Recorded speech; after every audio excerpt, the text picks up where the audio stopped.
Muy buenas tardes, mi nombre es Carlos Jiménez y en este video hablaremos acerca del esfuerzo axial y la deformación axial.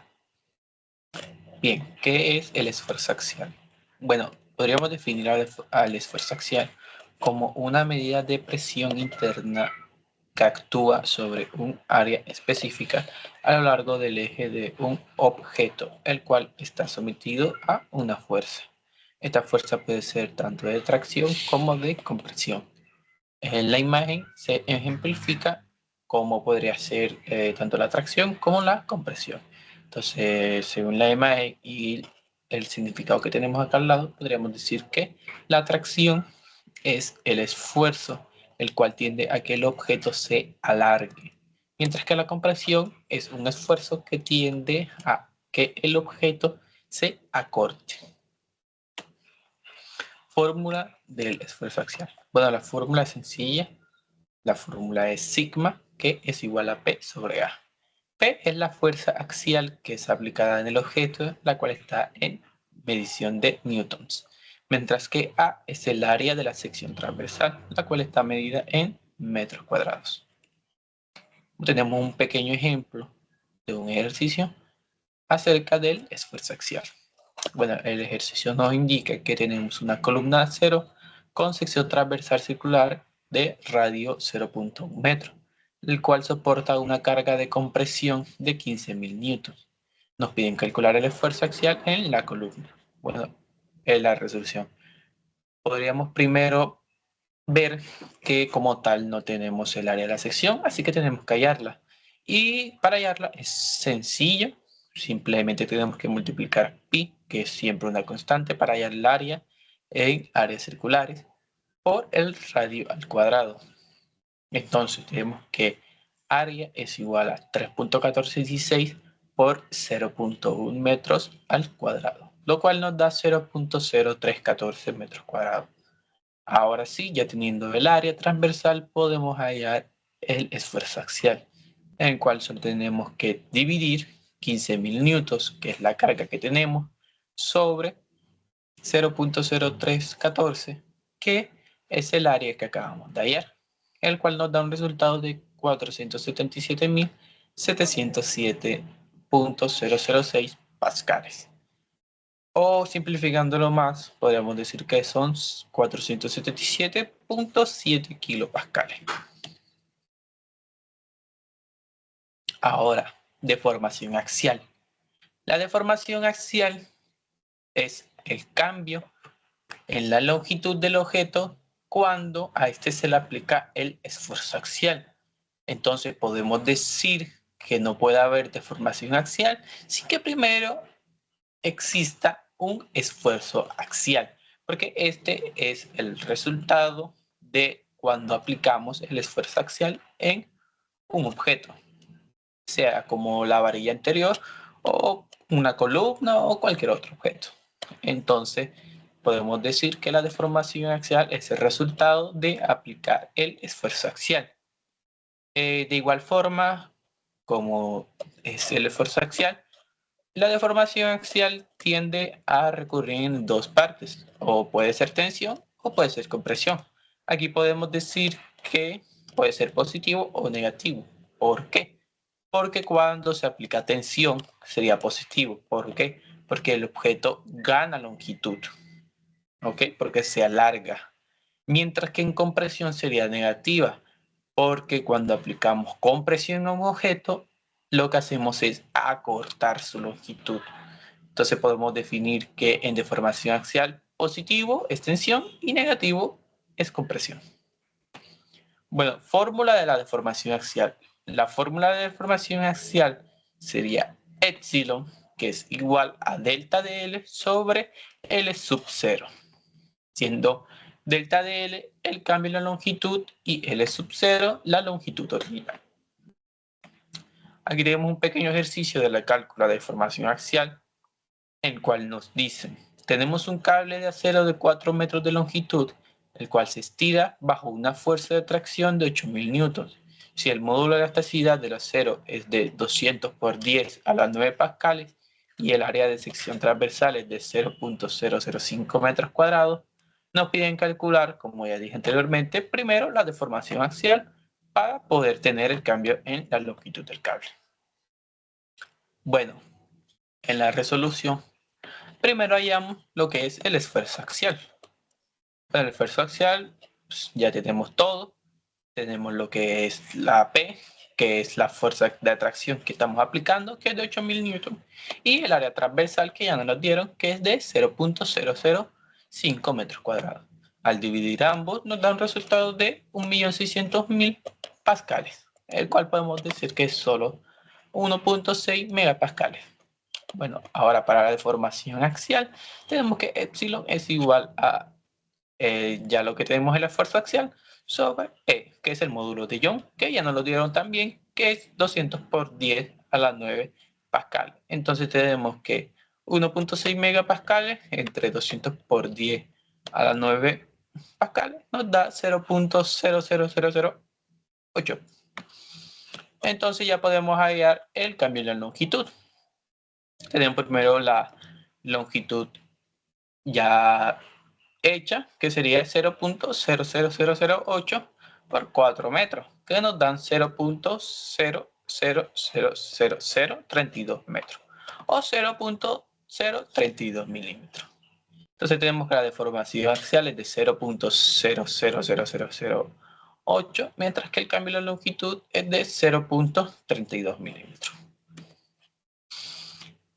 Ley de Hooke y módulo de elasticidad.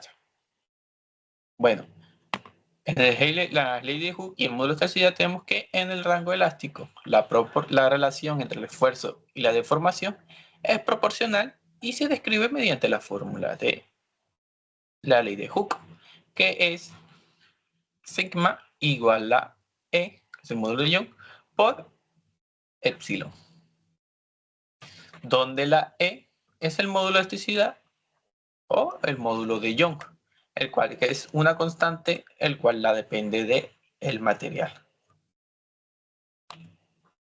Bueno, aquí tenemos una pequeña descripción para saber qué es, para poder diferenciar el rango elástico entre el rango plástico. Entonces tenemos que el rango elástico es la zona donde el material puede recuperar su forma al eliminar la carga, mientras que el rango plástico es la zona donde el material no puede recuperar su forma original y queda deformado permanentemente. ¿Qué significa esto? Que en el rango elástico, no importa las cargas que apliquemos, el material recuperará su forma al eliminar esta carga, mientras que en el rango plástico, la carga, cuando es aplicada, al quitarla, el material queda deformado, o sea, no puede volver a su forma original. Aquí podemos identificar el rango elástico y plástico con un pequeño ejercicio súper sencillo. Tenemos que un material tiene un límite elástico de 300 megapascales. Nos piden determinar si los siguientes esfuerzos están en el rango plástico o en el rango elástico. Tenemos que los esfuerzos son 250, 320, 150 y 310, todos megapascales. Entonces primero tenemos 250 y 320. 250 es el rango elástico. ¿Por qué? Porque no supera el límite elástico que tenemos en el material. Mientras que 320 es el rango plástico porque supera por 20 al límite elástico que tenemos. Entonces, cuando apliquemos 250 megapascales, al quitar esa carga, el material podrá volver a su forma original. Mientras que cuando apliquemos los 320, el material se deformará y no podrá volver a su estado original. Por último tenemos 150 y 310. De igual manera, 150 es mucho menor que 300 megapascales, que es nuestro límite elástico. Entonces, este es el rango elástico porque si lo aplicamos y lo quitamos, volverá a su estado natural el material. Mientras que 310 es mayor que nuestro límite elástico, aunque sea por un poco, no por mucho que nos pasemos del límite elástico, no importa, ya que cuando lo apliquemos, el material ya no podrá volver a su forma original. Por último, tenemos un pequeño ejercicio que podríamos decir que es un poco más largo que los demás, pero al final es súper sencillo. tenemos una varilla de cobre de 5 metros con área de 0.0015 metros cuadrados, el cual soporta una fuerza de 10.000 newtons con módulo de elasticidad de 120 gigapascales. Nos piden calcular el esfuerzo axial, la deformación axial y el cambio en la longitud de la varilla.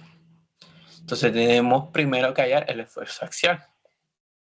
La fuerza que nos dieron es de 10.000 newtons, lo cual dividiremos sobre el área que nos dieron, que es de 0.0015 metros cuadrados, lo cual nos da 6.666.666.67 pascales, o en términos más sencillos, 6.67 megapascales. Deformación axial. Súper sencillo, ya hallamos primeramente el esfuerzo axial, solo hay que dividirlo sobre el módulo de Young que nos dieron. Entonces sería 6.666.666.67 pascales sobre 120 por 10 a la 9 pascales. Y eso nos da 0.0000556. Ahora sí ya podemos hallar el cambio de la longitud, que simplemente será multiplicar 0.0000556 por 5 metros, lo cual nos da 0.000278 metros, lo cual prácticamente sería 0.278 milímetros. Entonces tenemos en la respuesta que el esfuerzo axial es de 6.67 megapascales. La deformación axial es de 0.0000556 y el cambio de la longitud es de 0.278. Bien. Hay una cosa, la cual es que cuando hablamos de deformación axial, estas no tienen como tal una medida. Entonces tú te preguntarás, ¿por qué no tienes una medida? Y es que la deformación axial no tiene medidas, es adimensional. Entonces no tendrá ni metros, no tendrá newton, no tendrá milímetros, no tendrá nada, no tendrá PSI, nada de nada, porque esta es una unidad adimensional, ¿vale? Entonces, esto es lo básico. O sea, esto es súper básico. Ninguno de estos ejercicios ni siquiera tiene algo súper complicado. Entonces, esto apenas va a ser lo teórico. Ahora les presentaré dos ejercicios, uno de deformación y uno de esfuerzo axial. Entonces, los dejo ya en la parte teórica y pasamos a la parte práctica.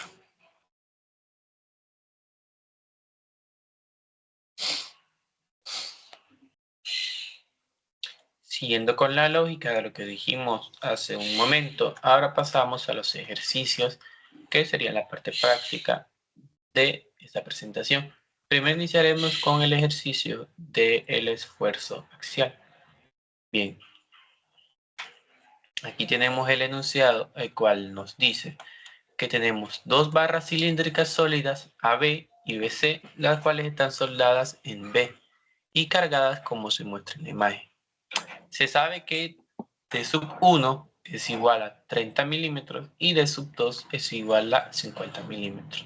Determine el esfuerzo normal y promedio en la sección central de la barra AB y de la barra BC.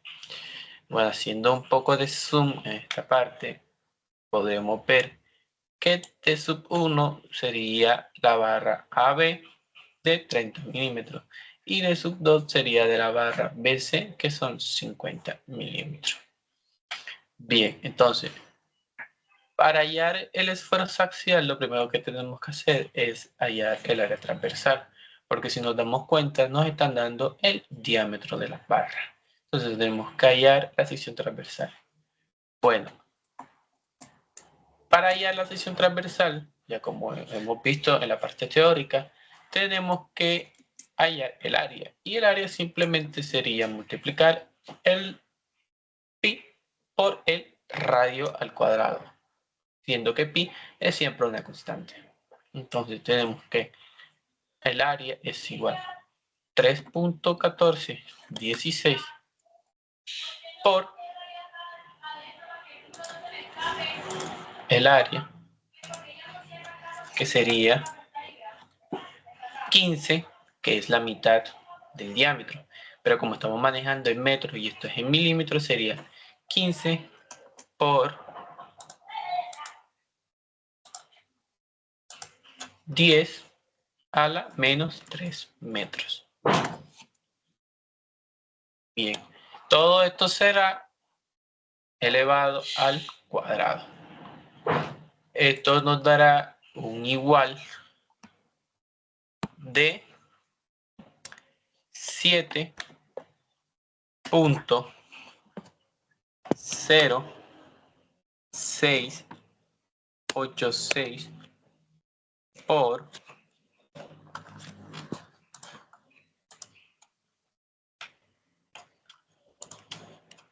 10 a la menos 4 metros cuadrados.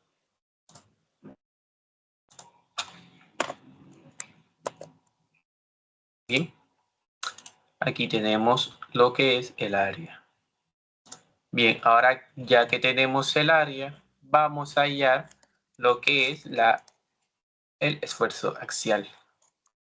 Ya que lamentablemente este tablero no cuenta con la letra sigma minúscula, que es lo que significa la letra que ya hemos visto anteriormente, entonces solo lo reemplazaremos con EA, que sería esfuerzo axial.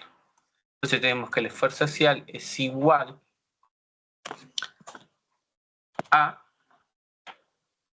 aquí tenemos la carga, que es de 60 kilonewton. Entonces sería el esfuerzo axial es igual a 60.000 newtons entre lo que tenemos acá, que sería 7.0686 por 10 a la menos 4 metros cuadrados. Todo esto nos da un aproximado de 84.882.437.82 pascales, lo cual, si lo redondeamos un poco más, nos daría que el esfuerzo axial de AP sería 84.9 megapascales. Bien, ya tenemos lo que es el esfuerzo axial en la barra AB. Ahora sería la barra BC. Entonces, vamos a comenzar. BC. Bueno, hacemos lo mismo que desde el comienzo de la barra AB. Hallamos el área transversal. Aquí es diferente, ya que el diámetro que nos dan en la barra BC es de 50 milímetros. Por lo tanto, tenemos que el área es igual a 3.1416 por, ya me copio aquí para que sea más sencillo explicar,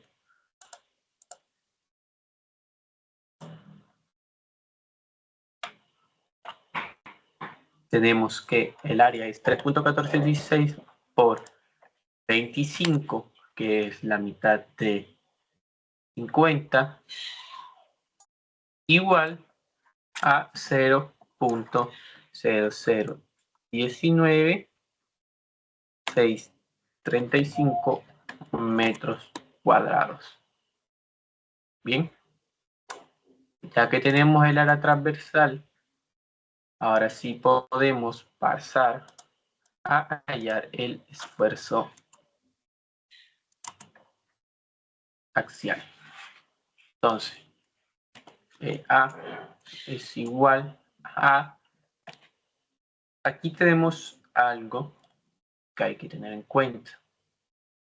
En la sección B es donde se unen lo que es la barra AB y BC. Entonces primero tenemos que hallar lo que es la resultante en esta parte. ¿Por qué? Porque tenemos dos fuerzas que actúan en compresión y una que actúa en tracción. Entonces, como estas dos son igual, porque estas dos actúan las dos mismas en la misma barra, entonces la tendríamos que sumar. 125 más 125 serían 250. Entonces, a esos 250 tendríamos que restarle los 60 kilonewtons. ¿Por qué? Porque va en dirección contraria. Entonces, mientras que estos están comprimiendo a la barra BC, los 60 kilonewtons los están traccionando. Entonces tenemos que 250 kilonewtons menos 60 kilonewtons nos da un resultado de 190 kilonewtons. Bien, entonces aquí tenemos que la barra BC serán 190.000 newtons sobre 0.0019635 metros cuadrados.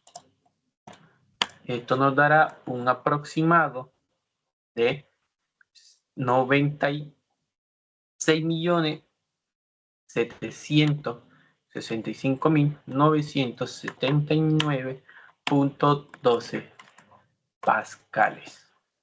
O, siendo más prácticos, podríamos decir que serían 96.78 megapascales. Entonces, esto sería todo. Este es el resultado de las dos barras. Entonces, ya tenemos lo que es el esfuerzo normal de la barra AB, que serían 84.9 megapascales, y en la barra BC serían 96.78 megapascales. Y así nos queremos poner un poquito más técnico, podríamos decir que en la barra AB estas están puestas a tracción, mientras que en la barra BC esta está puesta a compresión, como ya lo vimos en el enunciado. Bien, eso sería todo por el parte del ejercicio de esfuerzo axial. Entonces, ahora vamos a presentar un ejercicio de deformación axial. Ahora venimos a el ejercicio de deformación axial. Bueno, el enunciado de nuestro ejercicio nos dice que si la carga P sobre la vía ocasiona que el extremo C se desplace 10 milímetros hacia abajo, determina la deformación unitaria normal de los alambres CE y PD. Bueno, primeramente vamos a mostrar cómo sería el desplazamiento en la vía AC debido a la carga P, que sería más o menos así. ¿Bien? En lo que tendríamos que aquí sería la deformación unitaria en BD y acá la deformación unitaria en CE. Y como podremos dar cuenta, tenemos que ambos nos da un triángulo rectángulo dividido en dos triángulos rectángulos. Entonces, debido a eso, primero podríamos decir que tenemos un triángulo rectángulo que va de A a B con una medida de 3 metros y una medida desconocida que le pondremos X.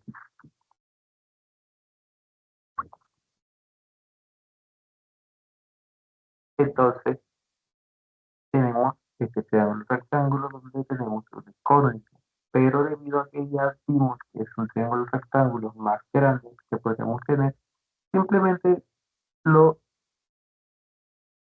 pondríamos acá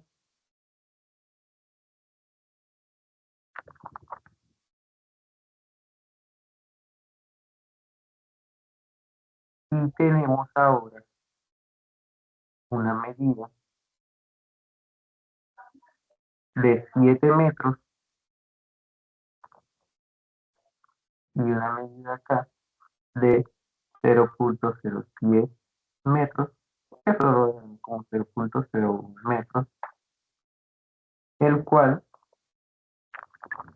es la deformación que ya tenemos puesta, que está en el extremo CE. ¿Bien? Entonces, para resolver la incógnita de la medida del triángulo más pequeño, simplemente tendríamos que hacer semejanza de pues, las medidas que tenemos acá.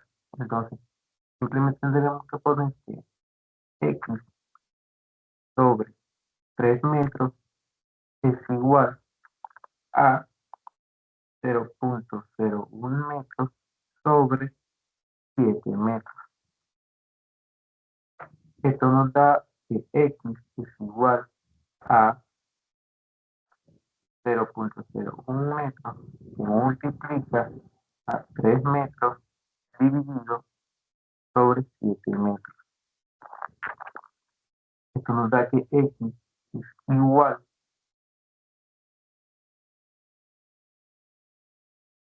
a 0.00429. Ya teniendo esto, lo único que tendríamos que hacer ahora sería ya la deformación unitaria en ambas partes, iniciando por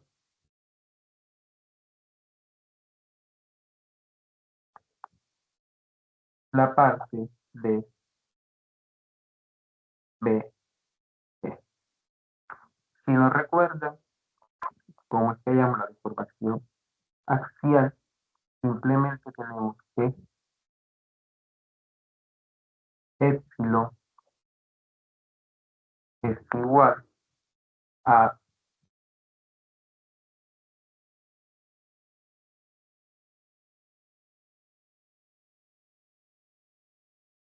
delta de L sobre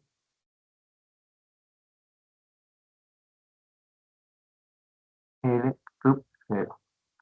Bien, entonces para hallar la deformación unitaria de PD, simplemente nos tenemos que hacer 0.00429 dividido entre 4 metros, que es la distancia de la soga o de las tiritas que tienen a la carga AC. Bien, esto nos da como resultado 0.00107. Como ya dijimos anteriormente, esta es una carga adimensional. Entonces simplemente queda así. Bien, ahora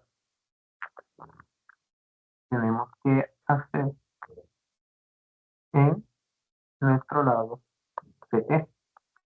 Así sería epsilon de CE es igual a 0.001, que ya es el que tenemos puesto, que es el que nos dice el ejercicio, entre 4.